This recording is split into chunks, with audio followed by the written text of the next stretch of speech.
नमस्कार दोस्तों, स्वागत है आपका स्मार्ट स्टडी विद गुलशन में। आज हम देखने वाले हैं एमएस एक्सेल के home tab, insert tab and page layout tab के बारे में। तो चलिए शुरू करते हैं। तो ये जो आपको स्क्रीन दिख रही है एमएस एक्सेल की, जब हम एक्सेल खोलते हैं तो होम टैब ही सबसे पहले बाय डिफॉल्ट खुला रहता है, जैसा कि आप देख पा रहे हैं। कहाँ पे होम टैब? ये रहा होम टैब। ठीक है। तो होम टैब के अंतर्गत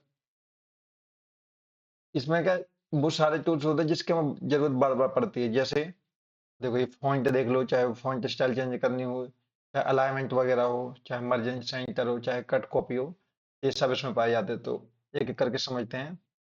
इसमें हम पढ़ेंगे पहले क्लिपबोर्ड की बारे में, देन फॉन्ट के बारे में, देन अलाइनमेंट के बारे में, देन नंबर के बारे में, देन स्टाइल्स के बारे में, और देन इसी में हम पढ़ेंगे सेल्स के बारे में, देन एडिटिंग के बारे में और एडेंस के बारे में।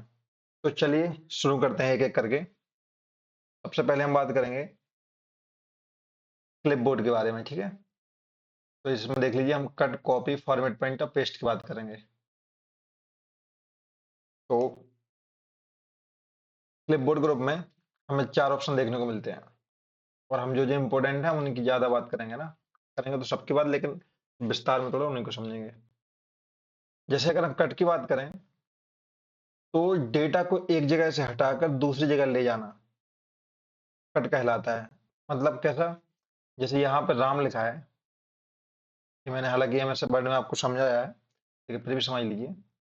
राम है। अब मैंने राम को यहाँ से कट किया, और कट करने का मतलब यह है कि इसको यहाँ से हटा दिया। जहां जाके मैं पेस्ट करूंगा, जहां भी जाके मैं इसको पेस्ट करूंगा, राम को पेस्ट किया, तो कट में क्या होता है, यहां से हट जाएगा। जबकि जबकि कॉपी में यहां भी रहेगा और यहां भी रहेगा, दोनों जगह रहेगा ना। तो कट में उस जगह से हट जाता है वो सिलेक्टेड टेक्स्ट, और कॉपी में उस जगह पे भी रहता है, और जहां हमने पेस्ट किया वहां भी रहता है। तो जब हम कट से पेस्ट करते हैं या कॉपी से पेस्ट करते हैं, इसके बीच में कहीं ना कहीं तो रखता होगा वो, है ना। कट और कॉपी के बीच में कुछ समय के लिए जब रखा जाता है, ये हमारा जो टेक्स्ट जिसको कट कॉपी करते हैं, वो कहाँ रखा जाता है? क्लिपबोर्ड में। हाँ, क्लिपबोर्ड में। अब क्लिपबोर्ड में हम एक बार में कितने रख सकते हैं आइटम? हम एक बार में रख सकते हैं 24। ये क्वेश्चन सीपीसीडी में आया हुआ है ना, कि क्लिपबोर्ड में एक बार में कितने आइटम रखे जा सकते हैं। कितने रख सकते हैं? 24 आइटम। नेक्स्ट अगर हम बात करें, कट हो गया कॉपी। कट का मैंने शॉर्टकट की क्या बताई थी, तो लिख लेते हैं कट की। कट की बताई थी मैंने, control x, control plus x. और कॉपी की बताई थी कंट्रोल प्लस सी। पेस्ट की क्या बताई थी मैंने? कंट्रोल प्लस भी। तो पेस्ट क्या है? कट या कॉपी किए गए डाटा को किसी दूसरी जगह पर ले जाके रखना ही पेस्ट कहलाता है। ठीक है। इसके बाद हम बात करें फॉर्मेट पेंटर की। तो फॉर्मेट पेंटर, तो अगर फॉर्मेट पेंटर की बात करें, तो ये क्या करता है? ये भाई ना तो कट करता है, हमने कोई भी टेक्स्ट सेलेक्ट किया, ना उसको कट करेगा, और ना ही कॉपी करेगा, है ना। ये क्या करता है भाई? ये ना हमारी डिजाइन, मतलब स्टाइल उस पर क्या है, कलर क्या है, या फिर फॉर्मेटिंग क्या है, ओवरऑल उसकी बात करें कि फॉर्मेटिंग उस पर क्या कर रखी है हमने, है ना।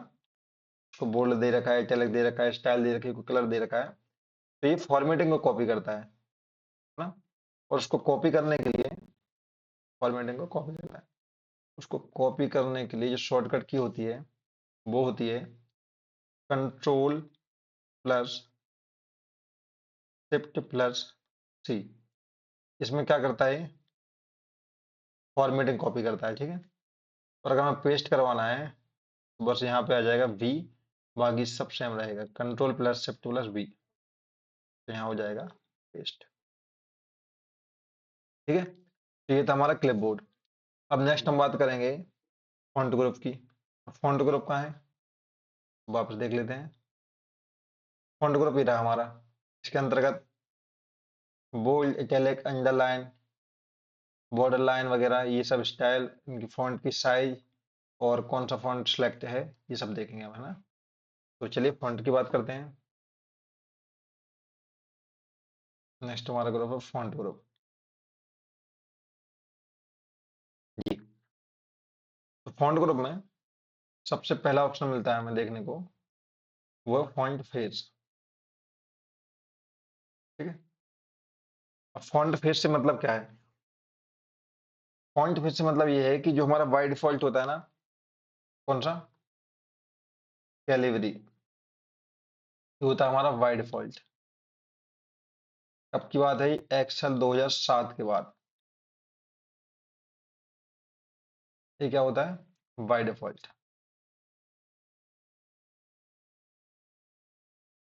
मतलब एक प्रकार लिखावट का तरीका बदलने के लिए हम फॉन्ट फेस का यूज करते हैं, जिसमें बाय डिफॉल्ट होता है कैलिबरी।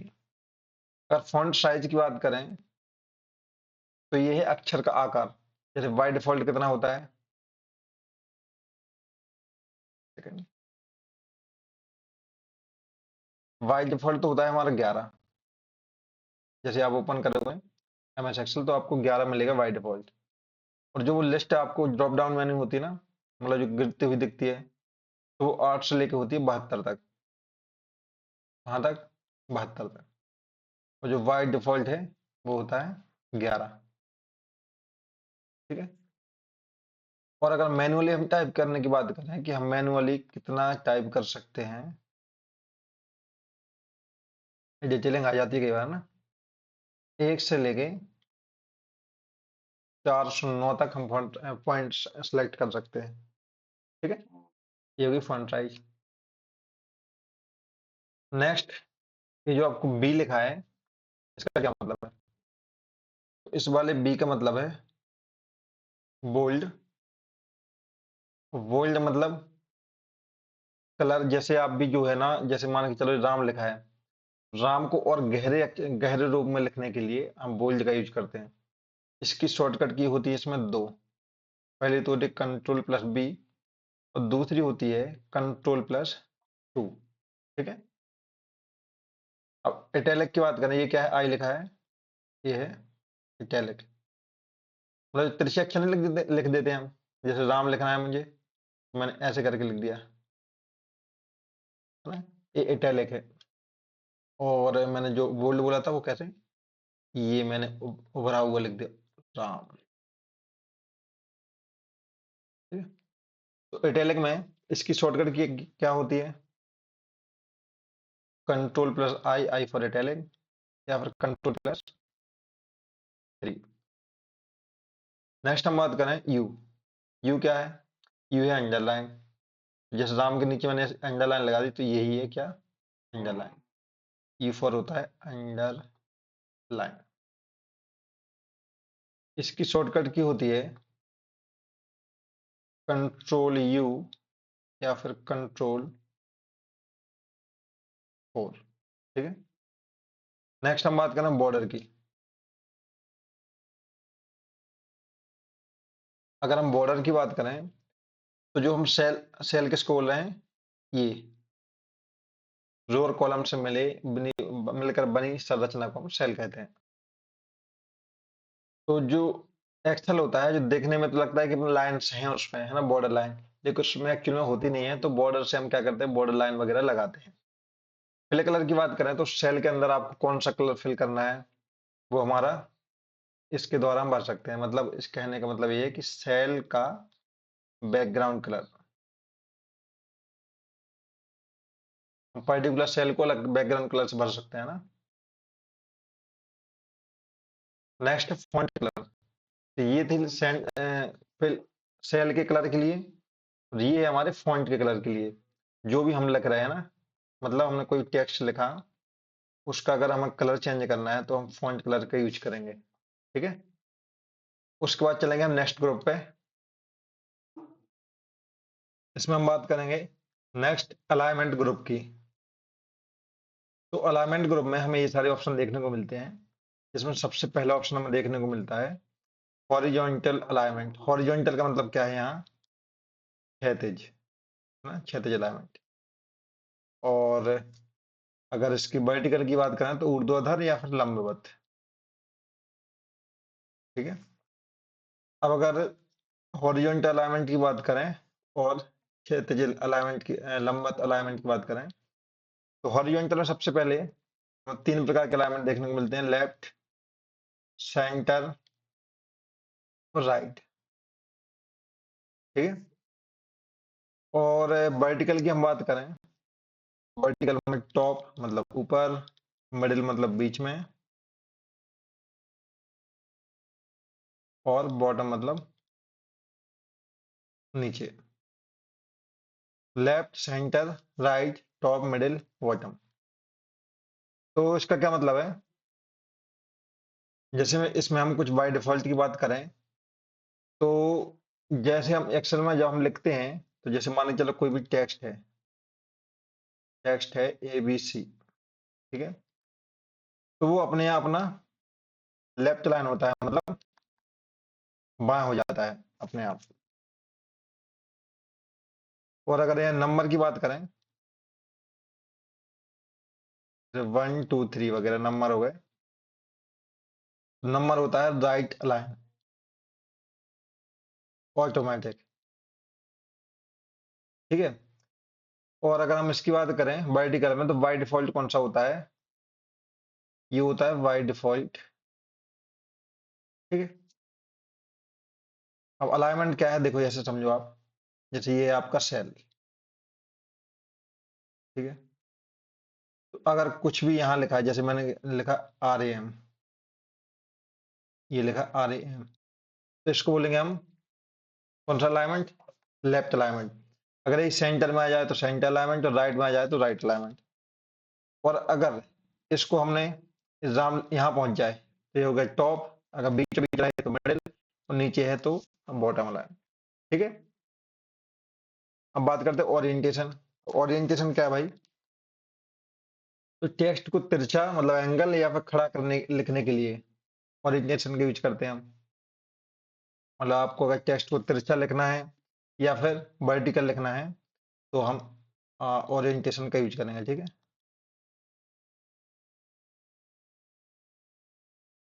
तिरछा या फिर खड़ा मतलब वर्टिकल।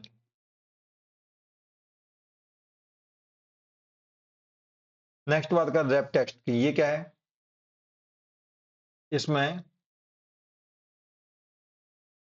रैप टेक्स्ट में अगर लाइन सेल से बाहर जा रही है, तो तोड़कर उसी सेल में नीचे लाने के लिए, मतलब क्या है?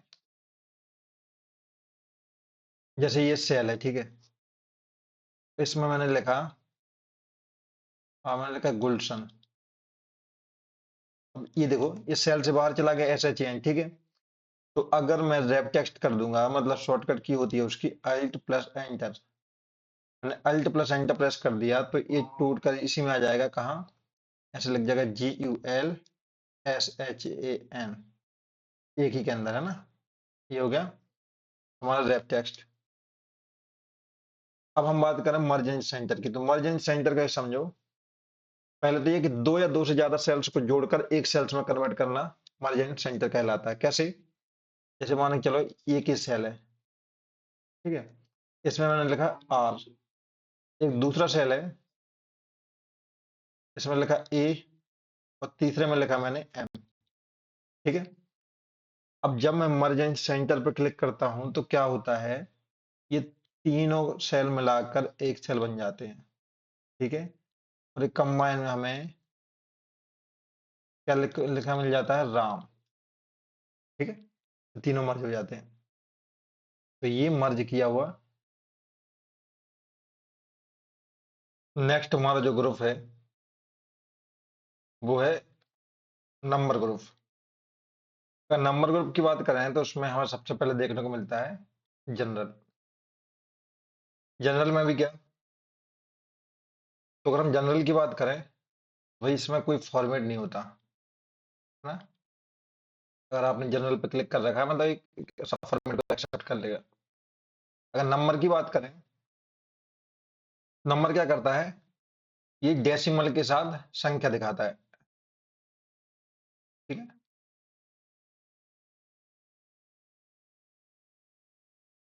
डेसिमल मतलब दशमलव। करेंसी अकाउंटिंग की बात करें तो इसमें ना पैसे का सिंबल दिखाने के लिए, जैसे रुपया लिखा है या फिर डॉलर में लिखना है ना, तो इसके सिंबल को लगाने के लिए किसका यूज करते हैं, करेंसी अकाउंटिंग का। शॉर्ट डेट और लॉन्ग डेट, तो ये किस काम आता है भाई, डेट के फॉर्मेट को चेंज करने के लिए। या आपको फॉर्मेट कैसा चाहिए, शॉर्ट चाहिए, शॉर्ट डेट का चाहिए कि लॉन्ग डेट का चाहिए, है ना। परसेंटेज की बात करें तो इसमें संख्या को परसेंट में बदला जाता है ना। जैसे माना कि चलो 20% इस टाइप का।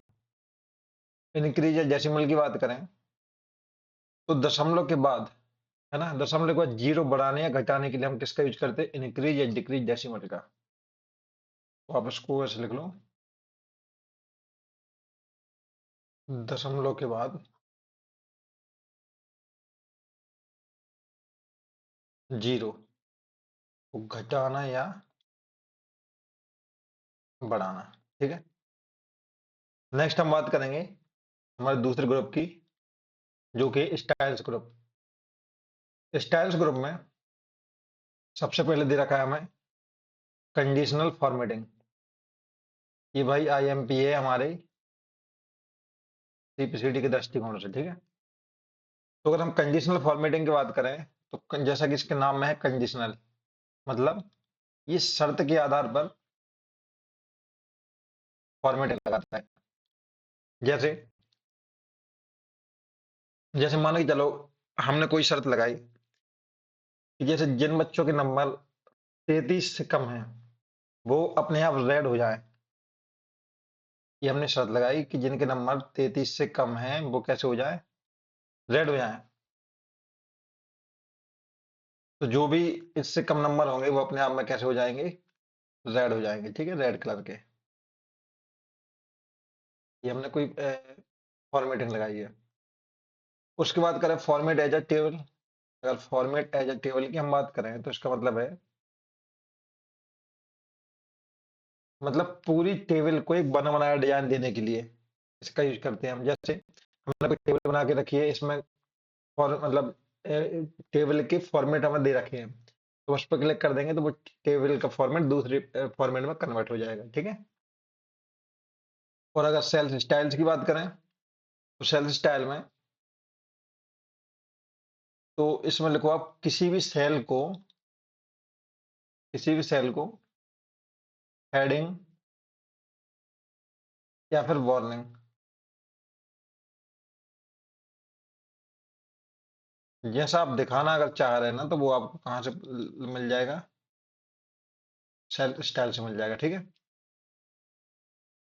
और इसमें जो आप लिख लो बना बनाया डिजाइन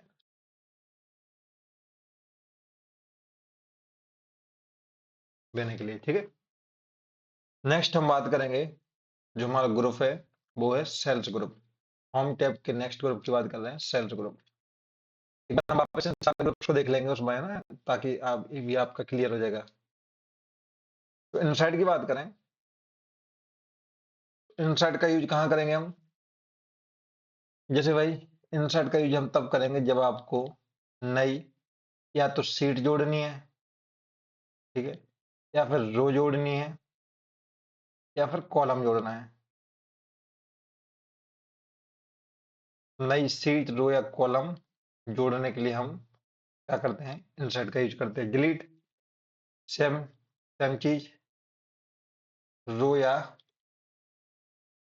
कॉलम हटाने के लिए हम किसका यूज करेंगे, डिलीट का। अगर हम फॉर्मेट की बात करें, फॉर्मेट क्या करता है, कि भाई रो की हाइट, ना, और कॉलम की विड्थ,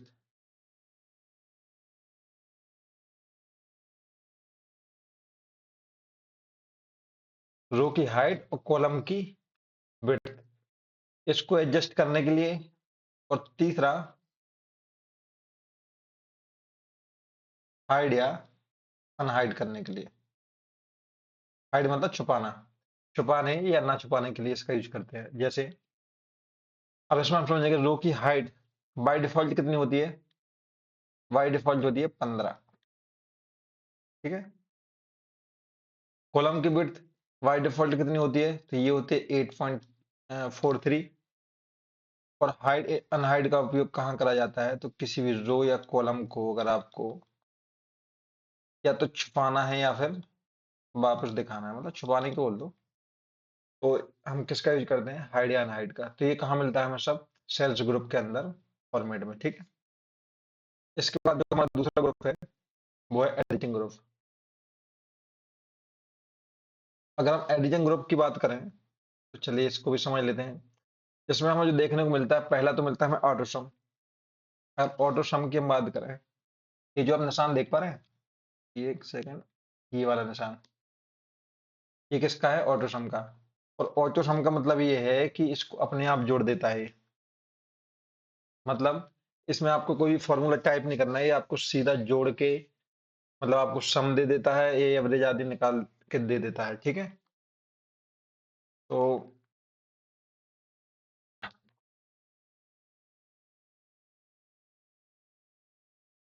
बिना फॉर्मूला है ना,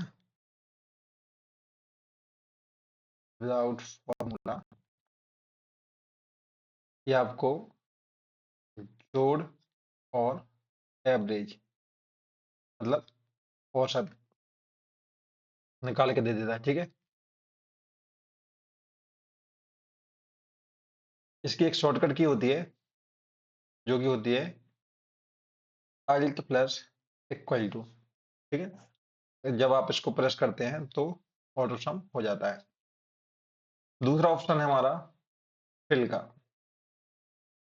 फिल में क्या होता है, जैसे एक ही प्रकार के नंबर हैं या सीरीज है, जैसे मान के चलो 1 2 3, इस प्रकार की एक सीरीज है। जब हम फिल पे क्लिक करेंगे तो ऑटोमेटिक वो सीरीज आगे बढ़ जाएगी, ठीक है। हम जहां तक भी उसको सिलेक्ट करके मतलब खींचेंगे वहां तक बढ़ जाती है। फिर चाहे वो सीरीज या तो डाउन में लिखी हो, या फिर ऊपर लिखी हो, या फिर लेफ्ट लिखी हो, या फिर राइट लिखी हो, ठीक है। नेक्स्ट हम बात करें क्लियर की। तो क्लियर में हमें दो ऑप्शन मिलते हैं, एक मिलता है क्लियर ऑल मतलब सब कुछ मिटा देना, और दूसरा मिलता है क्लियर फॉर्मेट।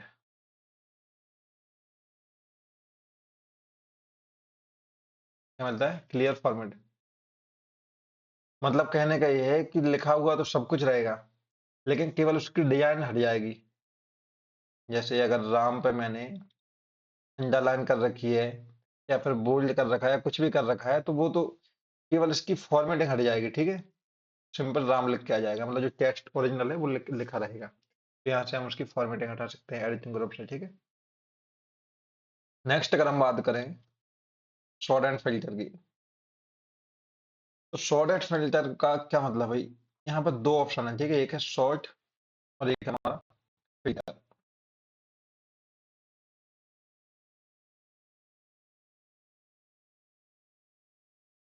अब समझो इसको शॉर्ट एंड फिल्टर को,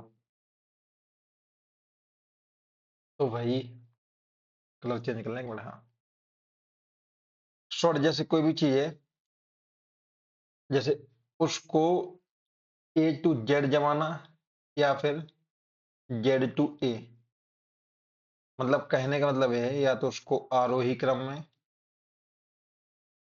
मतलब बढ़ते क्रम में, या फिर अवरोही क्रम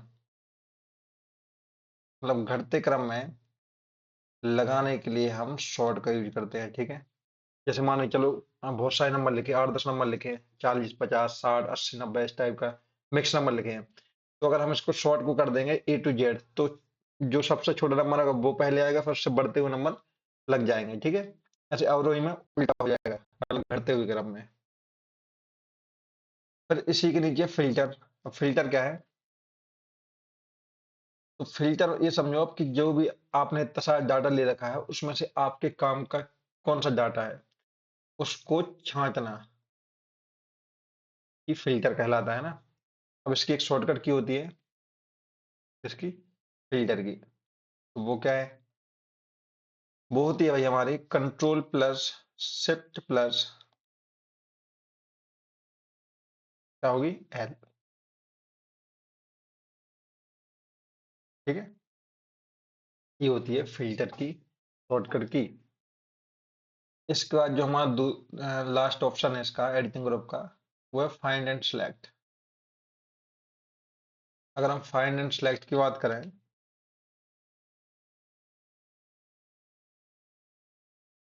तो इसमें सबसे पहले तो मिलता है ऑप्शन देखने को फाइंड का। फाइंड क्या है, किसी भी नाम या नंबर को ढूंढने के लिए हम फाइंड का यूज करते हैं। इसकी शॉर्टकट की होती है कंट्रोल प्लस एफ। दूसरा इसमें हमें मिलता है रिप्लेस।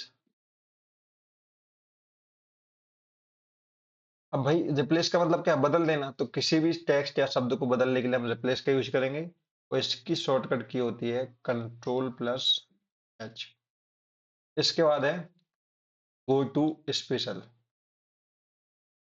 इसी में है ना। अब ये क्या है, गो टू स्पेशल क्या करता है, जो भी हमारे खाली सेल्स है, सेल्स किसको बोल रहे हैं हम समझ गए होंगे, जो भी खाली सेल्स हैं या फिर बिना फॉर्मूला है वाली सेल्स हैं, उनको एक बार में अगर सिलेक्ट करना है तो हम किसका यूज करेंगे, गो टू स्पेशल का। तो इसमें लिख लो आप ब्लैंक सेल्स को, ब्लैंक सेल्स को क्या, एक बार में सिलेक्ट करना। ठीक है, तो दोस्तों हम चलते हैं अपने ऊपर वापस। कहाँ पे, इस पे हमने बात कर ली। देखिए, क्लिपबोर्ड की, फॉन्ट की, अलाइनमेंट की, नंबर की, स्टाइल्स की, सेल्स की, उसमें इंसर्ट डिलीट फॉर्मेट, एडिटिंग में auto sum fill clear, sort and filter, इन सब की हम बात कर ली। ठीक है, तो यहाँ होता है हमारा होम टैब खत्म। अब नेक्स्ट आगे बढ़ेंगे हम अपने दूसरे टैब पे, तो जिसका नाम है इंसर्ट टैब। तो चलिए इंसर्ट टैब को समझते हैं। तो देखिए, ये है हमारा इंसर्ट टैब। हमने जैसे इस पर क्लिक किया, रिबन में खुल के ही आ जाता है। इसके अंतर्गत हमें टेबल्स, टेबल्स में pivot table, recommended pivot table या फिर टेबल, इसमें इलस्ट्रेशंस में pictures, shapes, icons, 3D models, smart art, screenshot वगैरह, ये हमें बहुत सारे चार्ट्स देखने को मिल जाते हैं। इसमें स्पार्कलाम्स को हम समझेंगे, फिल्टर्स को समझेंगे, लिंक्स को समझेंगे, कमेंट्स को समझेंगे। इसके बाद टेक्स्ट के अंतर्गत text box, header and footer, word art, signature line, object क्या है, सिंबल्स में समझेंगे। ठीक है, तो चलिए एक एक करके हम समझते हैं इनको। तो सबसे पहले हेडिंग डालो टेबल्स ग्रुप। ठीक है, अब टेबल्स ग्रुप में हमें पहला ऑप्शन मिलता है पिवट टेबल का। तो भाई ये ना एक्सेल का एक बहुत पावरफुल टूल है। ये क्या करता है, ये बहुत बड़े और उलझे हुए डेटा को समराइज करता है। क्या करता है, समराइज करता है। समराइज का मतलब क्या है, बहुत बड़े डेटा को संक्षेप में हमें संक्षेप में लिख के देता है। ठीक है, जैसे हजारों एंट्री में से सिर्फ आपको आ, कुछ पर्टिकुलर एंट्री चाहिए, तो उसके लिए आप पिवट टेबल का यूज करते हैं। ठीक है, अब सीपीसीडी के लिए यहाँ से क्वेश्चन आता है कि पिवट टेबल का उपयोग क्यों किया जाता है। तो इसका उत्तर क्या लिखेंगे आप, डेटा का एनालिसिस मतलब विश्लेषण करने के लिए और समराइज करने के लिए। तो इसको लिखो समराइज एंड एनालिसिस, मतलब क्या है, विश्लेषण। ठीक है, इसके बाद दूसरा ऑप्शन है रिकमेंडेड पिवट टेबल्स। इसमें क्या है, इसमें रिकमेंडेड का मतलब क्या है, सलाह देना, मतलब रिकमेंड करना। उसमें ना एक्सेल खुद सलाह देता है कि आपके डेटा के लिए कौन सी पिवट टेबल अच्छी है ना।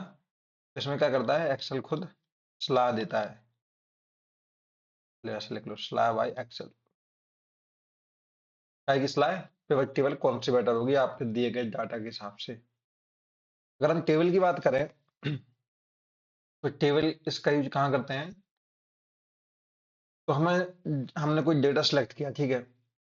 उस डेटा सेलेक्ट करने के बाद टेबल्स के बहुत सारे फॉर्मेट होते हैं। उन फॉर्मेट में अगर बदलना है आपको तो आप इस टेबल का यूज करेंगे फाइल बदलने के लिए एक फॉर्मेट टेबल में, मतलब जो भी उसमें दे रखी है।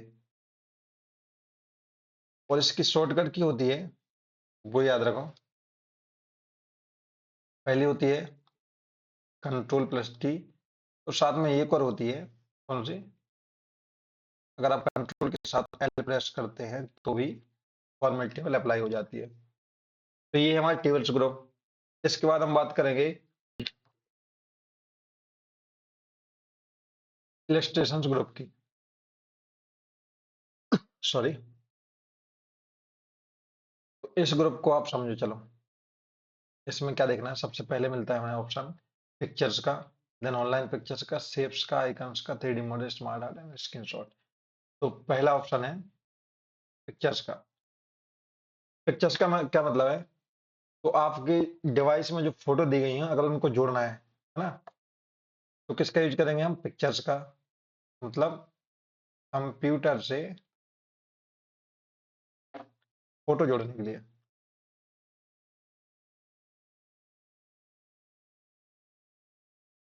ठीक है। ऑनलाइन पिक्चर्स, ये कंप्यूटर नहीं, ये इंटरनेट के माध्यम से आप कोई ऑनलाइन फोटो लगाना चाहते हैं तो सीधे लगा सकते हो आप इसमें, लेकिन नेट चाहिए पड़ता है, ठीक है। अरे शेप्स की बात करें तो शेप्स में आपके शेप समझ रहे हैं ना, जैसे गोल, चौकोर, तीर, एरो वगैरह, ये सब। एरो तो वही बात होगी, स्माइली, कोई भी आपको शेप चाहिए ना, तो ये शेप आप यहाँ से ले सकते हो। अगर आइकॉन्स चाहिए, अब आइकॉन्स में कैसे? जो भी नए प्रकार के सिंबल है ना, तो उसको लाने के लिए हम आइकॉन्स का यूज करेंगे, ठीक है। 3D मॉडल की बात करें तो अगर हमें कोई 3D ऑब्जेक्ट जोड़ना है तो हम किसका यूज करेंगे? 3D मॉडल का यूज करेंगे। अगर स्मार्ट आर्ट की बात करें तो स्मार्ट आर्ट में फ्लो चार्ट या किसी लिस्ट को सुंदर दिखाने के लिए ना, जैसे हमने कोई डाटा है उसको एक फ्लो चार्ट के रूप में दिखाना है या फिर उसको सुंदर दिखाना है, जैसे इसके अंतर्गत हायरार्की वगैरह, हायरार्की चार्ट के माध्यम से आप दिखा सकते हो उसको, फ्लो चार्ट को, है ना। या फिर आप प्रोसेस साइकिल के माध्यम से दिखा सकते हो, ठीक है। और ऐसे बहुत सारे। अब हम बात करेंगे स्क्रीनशॉट की। तो स्क्रीनशॉट का यहाँ क्या मतलब है? तो स्क्रीनशॉट का यहाँ ये मतलब है कि जो भी आपकी खुली हुई विंडो है, जिस जिस विंडो पे आप काम कर रहे हैं, उसकी एक फोटो खींचकर तुरंत एक्सेल में अगर आप डालना चाह रहे हो तो आप स्क्रीनशॉट का यूज कर सकते हो। ये फीचर आया है भाई 2010 के वर्जन के बाद, एक्सेल 2010 के बाद ये फीचर आया है, ठीक है। इसके पहले नहीं था। तो इसके बाद हम बात करेंगे एड इन्स ग्रुप की। इसमें क्या है? इसमें कुछ ज्यादा है नहीं समझने के लिए। इसमें सिर्फ आप इतना याद रखो कि एक्सेल में अगर कोई नया फीचर जोड़ना है, जैसे जैसे मान के चलो आपको, इसको लिख लो, नया फीचर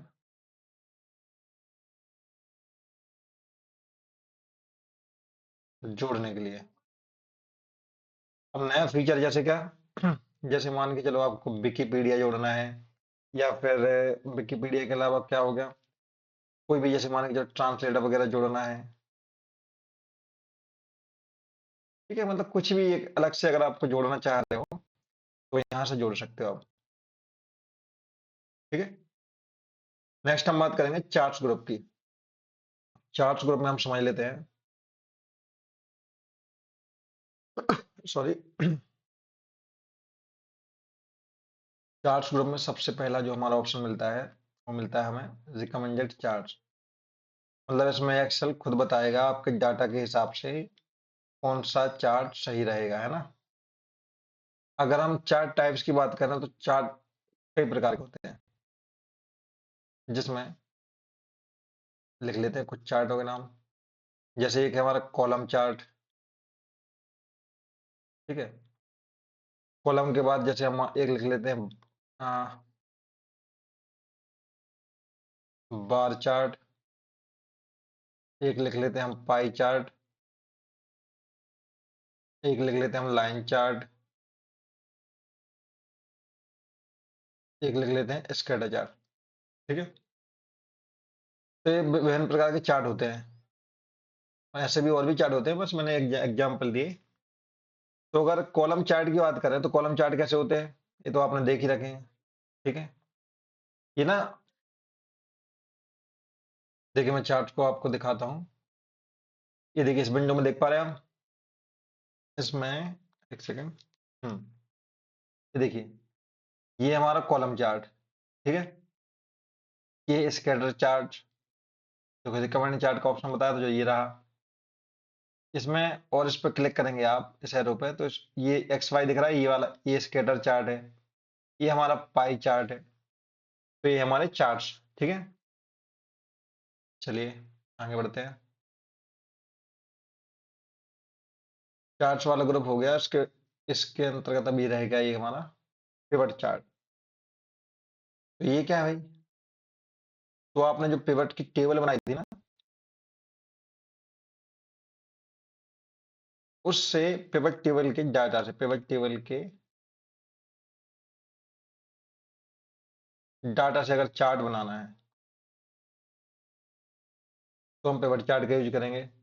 इसकी एक शॉर्टकट की भी होती है, किसकी, चार्ट्स लगाने के लिए। अगर आप F1 प्रेस कर देते हो, F11 प्रेस कर देते हो, तो आप एक नई शीट खुल जाएगी, और या फिर आप अल्ट के साथ F1 प्रेस कर देते हो,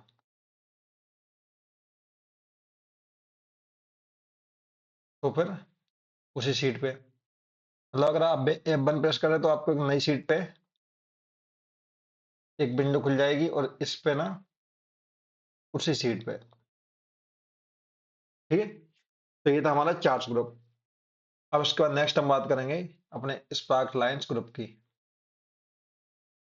इसमें क्या है,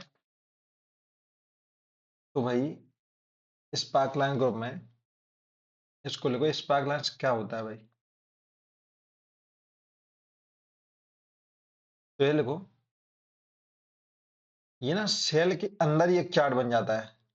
तो बड़ा नहीं, एक सेल, एक पर्टिकुलर सेल के अंदर है ना, तो सेल के अंदर का चार्ट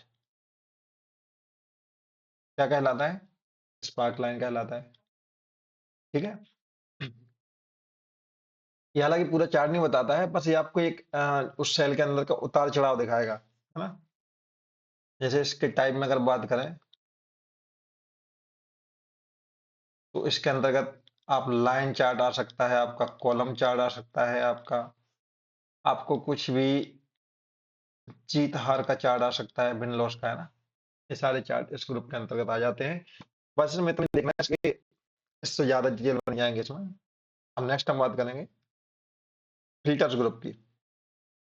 फिल्टर्स ग्रुप में क्या है, पहला ऑप्शन है स्लाइसर। क्या है, स्लाइसर। स्लाइसर क्या है, केवल टेबल है, टेबल के डेटा को अगर आप बटन दबाकर फिल्टर करने के लिए इसका यूज करते हैं। जैसे इसमें लिखो आप पिवट टेबल, या फिर किसी भी टेबल के डेटा को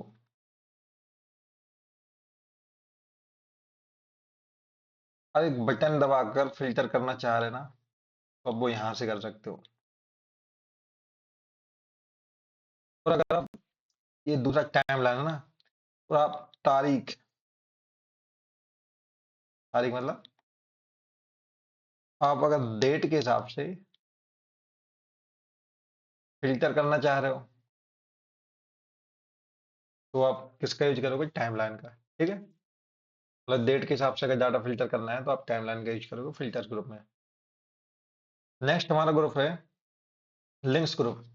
अब लिंक्स ग्रुप की बात करें तो उसमें एक ही चीज है जो समझने वाली है, वो है हाइपरलिंक।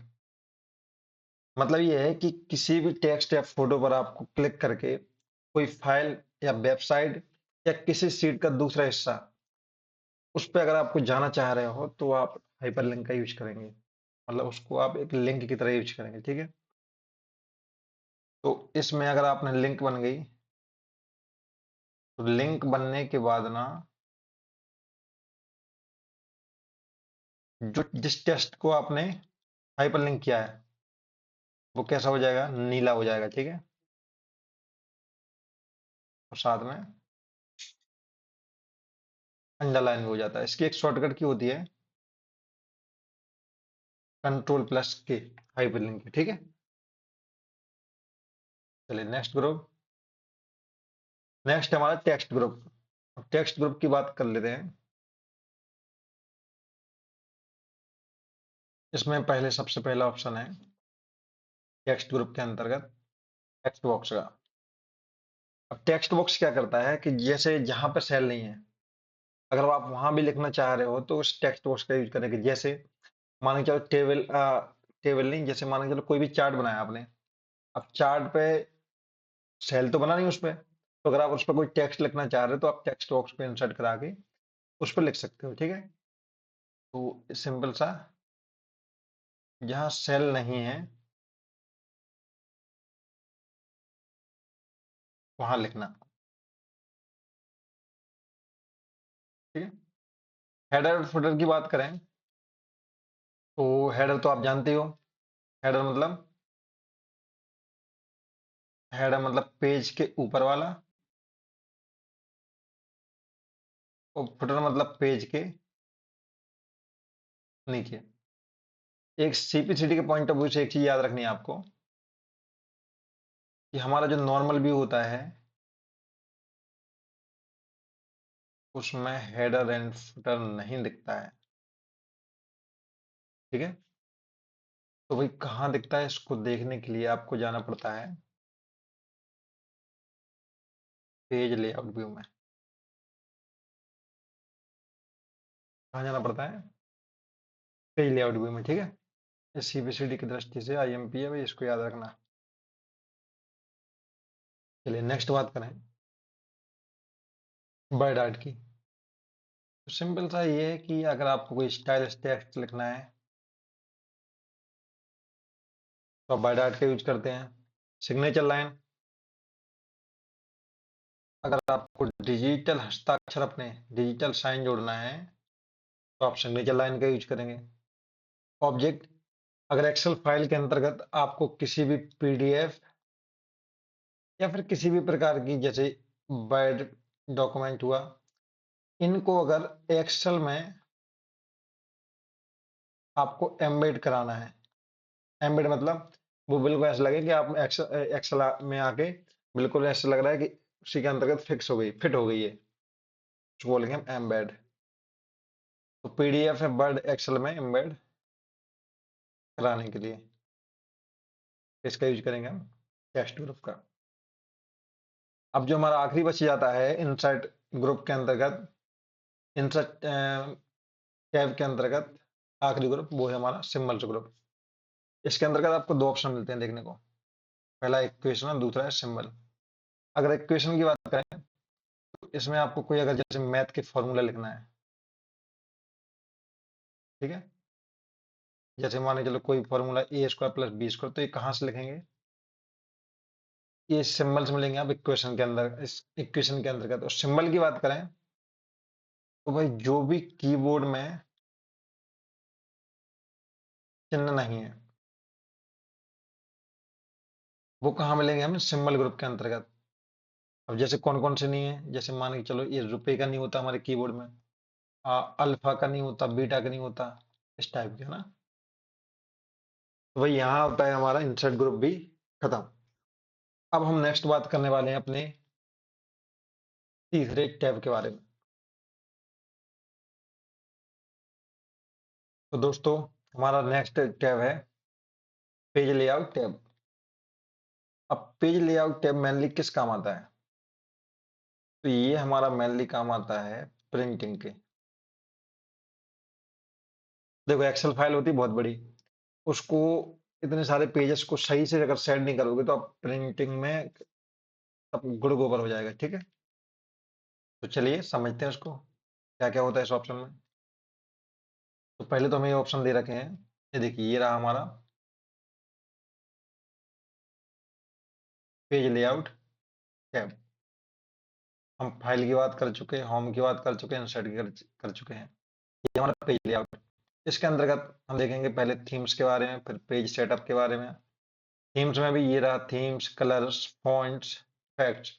पेज सेटअप में margin, orientation, size, print area, background, print types वगैरह। then scale to fit, then sheet options दे रखे हैं हमें, grid lines and headings, फिर arrange दे रखा है हमें system, bring forward, send backward वगैरह। तो चलिए तो समझते हैं कि करके।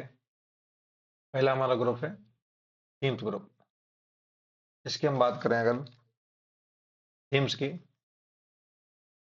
तो वही सीपीसीडी में यहाँ से क्या ही प्रश्न आएगा थीम्स में से, लेकिन चूंकि अब सब पढ़ रहे हैं डिटेल में और आ गया प्रश्न तो थीम का मतलब क्या है, आपको कलर बदलना है या फॉन्ट बदलना है या फिर कोई भी इफेक्ट बदलना है, तो हम किसका यूज करेंगे, थीम्स का यूज करेंगे। थीम्स बदल लेंगे तो ये सब बदल जाएगा। ठीक है, उनको अगर एक साथ बदल रहा है मतलब थीम बदल रहे हैं।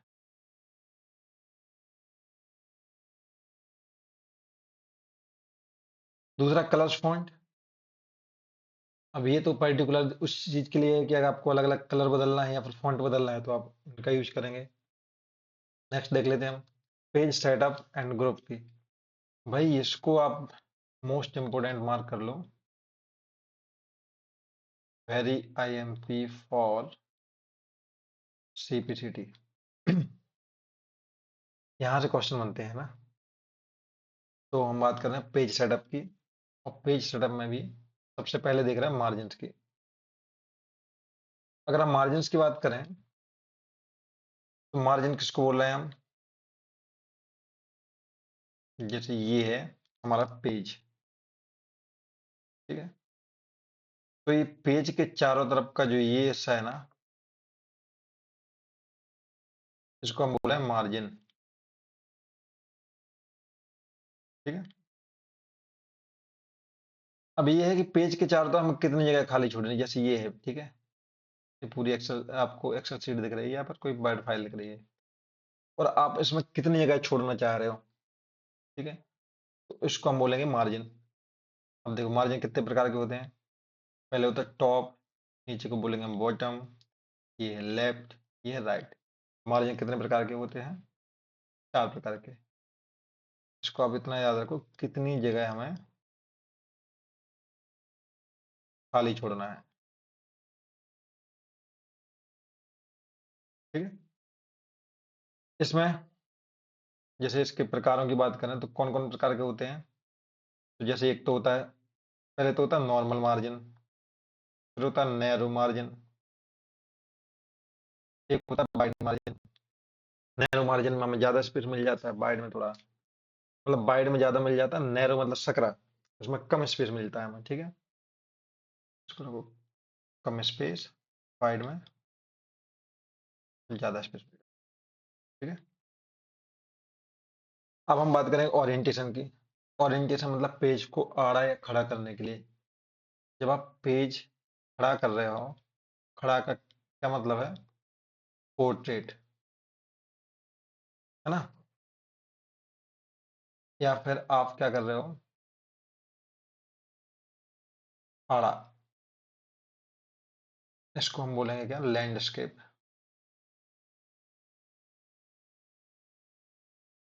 तो पेज को पोर्ट्रेट या लैंडस्केप में बदलने के लिए हम ओरिएंटेशन का यूज करते हैं। बाय डिफॉल्ट कौन सा होता है हमारा, ये वाला होता है बाय डिफॉल्ट। ठीक है, अगर हम साइज की बात करें, साइज, तो यहाँ साइज से मतलब क्या है, जिस पेपर पर हम प्रिंट करने वाले हैं उसकी हम साइज की बात कर रहे हैं। ठीक है, तो बाय डिफॉल्ट कौन सी होती है साइज, बाय डिफॉल्ट होती है हमारी लेटर साइज। अब ये कितनी होती है, तो 8.5 इंच, है ना, टू 11 इंच, ये होती है लेटर की साइज। अगर हम दूसरी बात करें और किस प्रकार के होते हैं, हम सबसे ज्यादा यूज कौन सा करते हैं, लिख लो मैक्सिमम यूज करते हैं फोटो कॉपी वगैरह में भी, और हर चीज में E4 का ज्यादा यूज करते हैं हम, ठीक है। उसके बाद हम बात करें प्रिंट एरिया की। अब प्रिंट एरिया का क्या मतलब है? जैसे आपकी एक्सेल फाइल खुली है, ये रही आपकी एक्सेल फाइल, ठीक है। अब जितना आप सिलेक्ट करोगे ना माउस से, जैसे आप मान के चलो आपने इतना सिलेक्ट किया, तो वो जितना आपने सिलेक्ट किया है इस उतने ही को ही प्रिंट करने वाला है ना। तो हम प्रिंट एरिया के द्वारा इसको सिलेक्ट कर सकते हैं कि आप कितना प्रिंट करना चाह रहे हैं। तो यहाँ पे सीपीसीटी से एक क्वेश्चन बन जाता है कि सिलेक्टेड, ये ना सिलेक्टेड भाग, मतलब सिलेक्टेड भाग को प्रिंट करने के लिए किस ऑप्शन का उपयोग करते हैं? तो सही आंसर क्या हो जाएगा? Print area. इसको ध्यान रखना, मतलब सिलेक्टेड भाग का प्रिंट कहाँ होता है? प्रिंट एरिया में। इसके बाद ऑप्शन है हमारा नेक्स्ट, कौन सा है? ये ब्रेक्स का। ब्रेक्स का मतलब क्या है? ब्रेक्स का मतलब यहाँ है पेज ब्रेक से। मतलब जैसे आपने ये फोर साइज सेलेक्ट कर रखी है, तो एक्सेल शीट तो इतनी बड़ी है, उसको पेज बाय पेज में तोड़ना है, पेजेस में ना। जैसे ये फोर साइज की पेज में तोड़ना है, तो हम पेज ब्रेक कर देंगे सिंपल, तो ये हमारे ए फोर साइज के टुकड़ों में बढ़ जाएगा, या फिर लेटर साइज, जिस भी साइज में आपको तोड़ना चाह रहे पेज को, है ना। चलिए, अगर बात करें बैकग्राउंड की। बैकग्राउंड तो क्या है? शीट के पीछे कोई भी फोटो लगा दो आप, बैकग्राउंड है, या कुछ भी लगा दो, है ना।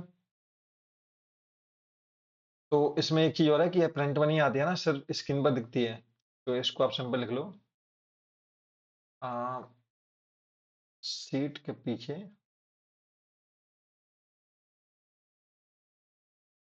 कोई भी बैकग्राउंड फोटो लगाना, ठीक है। चलो, एक है प्रिंट टाइटल्स, इसको देख लेते हैं क्या है। तो समझते हैं प्रिंट टाइटल्स को।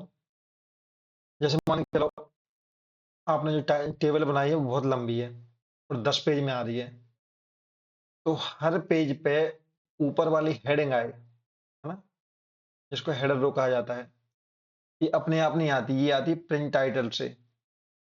मतलब इसमें क्या होता है, जो भी जैसे मान लीजिए 10 पेज बनाए, तो जो हमारी हेडर फुटर बना रखा है, जो हेडर बना रखा है हमने, हेडिंग वाली लाइन है, मतलब पहली लाइन हम बोल रहे हैं जिसको,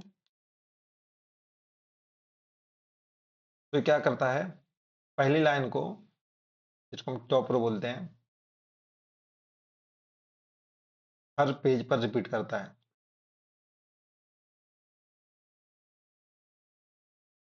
इसको भी मोस्ट आईएमपी लगा लो। यहाँ से दो सबसे ज्यादा इंपॉर्टेंट है। तो इसमें क्या है, जैसे मान के चलो आपने नाम लिख रखा है, पता लिख रखा है, मोबाइल नंबर लिख रखा है, अब 100 लोगों का लिख रखा है, लेकिन नाम तो सिर्फ आप हेडिंग तो एक ही जगह डालोगे ना, ऊपर ही टॉप रो में, नाम, पता, मोबाइल नंबर। तो वो आपको स्क्रॉल करो तब आप छुप जाएगा। तो आप चाह रहे हैं कि वो ऊपर दिखता रहे, तो उसके लिए हमको प्रिंट टाइटल्स का यूज करना पड़ेगा। चलिए, नेक्स्ट ग्रुप में चलेंगे हम। ये हो जाता है पेज सेटअप ग्रुप। नेक्स्ट जो हमारा ग्रुप है, स्केल टू फिट ग्रुप। इसमें सबसे पहला जो हमें ऑप्शन देखने को मिलता है वो है विड्थ, मतलब चौड़ाई, हाइट, ऊंचाई, देन स्केल परसेंट। क्या मतलब है इनका? तो देखो, आपने जितना सारा डेटा मतलब लिख रखा है एक्सेल शीट में, तो जबरदस्ती आप एक पेज में उसको समेट रहे हो, मतलब एक पेज की चौड़ाई में समेट रहे हो। उसके लिए आप स्केल टू फिट का मतलब ये तो है ना कि जबरदस्ती उसको, जैसे है तो 2 पेज का, लेकिन आपने स्केल टू फिट में जाके विड्थ पे क्लिक कर दिया, तो उसकी चौड़ाई इतनी है, वो जाके एक पेज में सिमट गया। हाइट में भी सेम ऐसी चीज है कि मतलब ऊंचाई तो है उसकी 2 पेज की, लेकिन आप उसको एक पेज में समेट रहे हो, है ना। और स्केल की अगर बात करें, तो स्केल में क्या है कि जैसे आपने जो डाटा है आपका पेज से बाहर जा रहा है, और हम स्केल को 100% से कम कर, जैसे 80% कर देते हैं, तो वो छोटा होके आपका एक पेज पे आ जाएगा, ठीक है। तो इसमें लिख लो, आ, चाहे वो, हाँ, दोनों को कॉमन लिख लो, जबरदस्ती एक पेज में समेटना।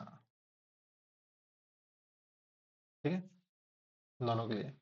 तो इसका क्या है, अगर डेटा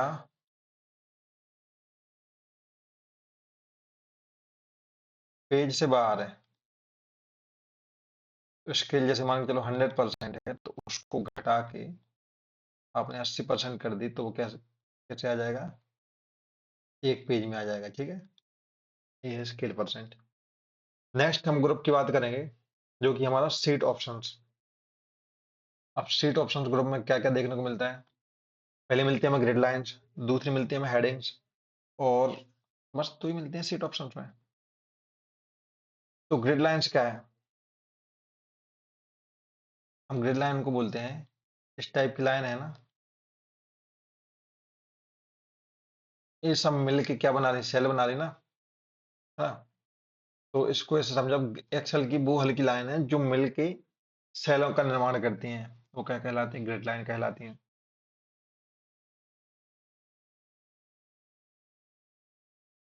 ग्रिड लाइन पता है क्या, जैसे जो आपको दिख रही होती है ना, आप उनको छुपा भी सकते हो। मतलब ऐसा है कि अगर आपको इसके ऊपर देखना है तो ठीक है, नहीं देखना तो उस पर टिक कर दो, आप ग्रिड लाइन वहां से हट जाएंगी। ठीक है, और एक चीज और, एक ग्रिड लाइन ना कागज प्रिंट करते टाइम नहीं आती है ना, अगर जब तक आपने उस पर बॉर्डर या कुछ लगा नहीं रखा हो, आपको ऐसे ही आएंगी सिंपल, मतलब बिना ग्रिड लाइंस के प्रिंट हो जाएगा। अगर टिक लगाओगे तो ही प्रिंट होगी, अदरवाइज प्रिंट नहीं होंगी। ठीक है, तो इसमें लिख लो, ग्रिड लाइन प्रिंटिंग में नहीं आती जब तक कि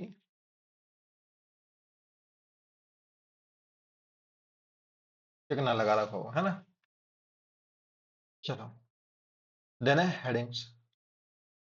अगर हेडिंग्स की बात करें, तो हेडिंग्स क्या है, जो हमें ये नहीं दिखती है, जैसे A B C D E, ऐसे करके जो हमें कॉलम्स के ऊपर लिखी रहती है, और यहाँ पे क्या, रो में 1 2 3 4 5 इस टाइप के लिखे रहते हैं, इनको क्या करते हैं हम, इनको कहते हैं हेडिंग। अब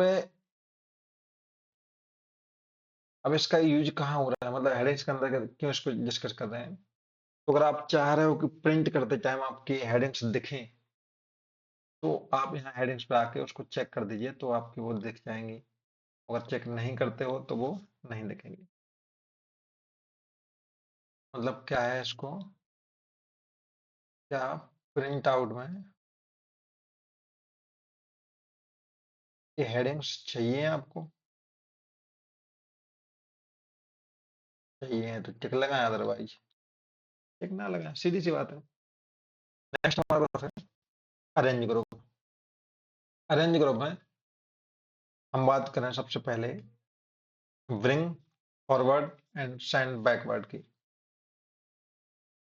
इसमें क्या होता है, जैसे मान के चलो आपने कोई भी टेक्स्ट लिख रखा है, ठीक है,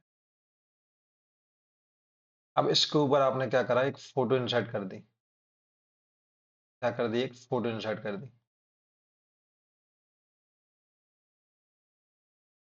ठीक है, अब होता क्या है, आपने टेक्स्ट लिखा, उसके ऊपर एक फोटो इंसर्ट कर दी, तो टेक्स्ट तो छुप गया, लेकिन आप चाह रहे कि फोटो पीछे चली जाए, टेक्स्ट ऊपर आ जाए, तो उसको आप क्या करोगे, सेंड बैकवर्ड, तो उसमें क्या हो जाएगी, फोटो टेक्स्ट के पीछे चली जाएगी। और अगर ब्रिंग फॉरवर्ड करते हो तो टेक्स्ट के फोटो आगे आ जाएगी, है ना। तो इसको कैसे लिखो, आप इसको लिखो, किसी फोटो या किसी भी शेप को, है ना, वो आ, हम्म, ऊपर या नीचे करने के लिए। ठीक है, अब then selection pane. Selection pane का मतलब क्या है, कि पेज पे जो आपका पेज दिख रहा है उस पर मौजूद जितने भी ऑब्जेक्ट्स हैं, उनकी लिस्ट अगर देखना है,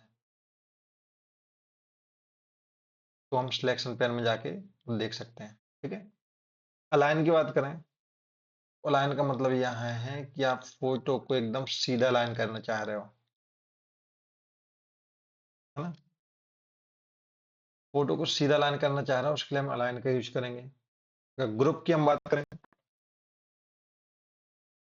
तो उसमें 2-3 फोटो जोड़कर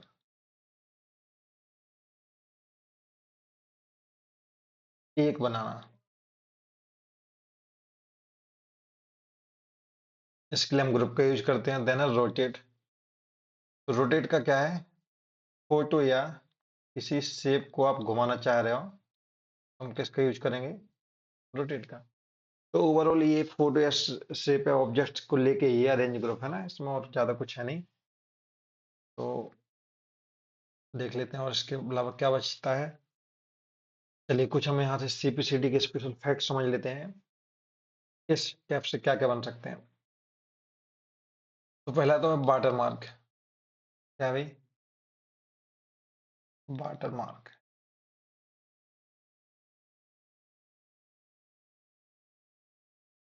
वाटर मार्क की हम बात करें, देखिए होता क्या है कि एमएस एक्सेल में एमएस वर्ड की तरह सीधा वाटर मार्क का ऑप्शन नहीं आता है ना। हमें वाटर मार्क कहाँ देखने को मिलता है?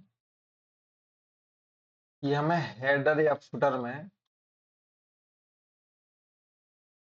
हेडर या फुटर में जाके हमें एक पिक्चर लगानी पड़ती है, तब जाके वाटर मार्क बनता है। ठीक है। अगर बाय डिफॉल्ट की व्यू की बात करें तो हमारा कौन सा होता है? नॉर्मल व्यू होता है। लेकिन अगर आपको प्रिंट की सेटिंग देखनी है, प्रिंट की सेटिंग देखनी है तो आपको इसमें जाना पड़ेगा, ये आपको जाना पड़ेगा प्रिंट देखने के लिए पेज लेआउट व्यू में। ठीक है। तो अगर प्रिंट प्रीव्यू, तो इसमें कुछ नहीं है, इसकी तो शॉर्टकट की बात करनी थी, वो है Ctrl+F2। ठीक है। तो दोस्तों, हमने आज की क्लास में 3 टैब निपटा लिए हैं, होम, इंसर्ट और हमारा पेज लेआउट। तो आई होप आपको क्लास समझ में आई होगी। अगर वीडियो अच्छी लगी हो तो क्लास को लाइक करें, चैनल को सब्सक्राइब करें, दोस्तों के साथ शेयर करें। तब तक मिलते हैं नेक्स्ट वीडियो में, तब तक के लिए स्मार्ट स्टडी करते रहें। जय हिंद।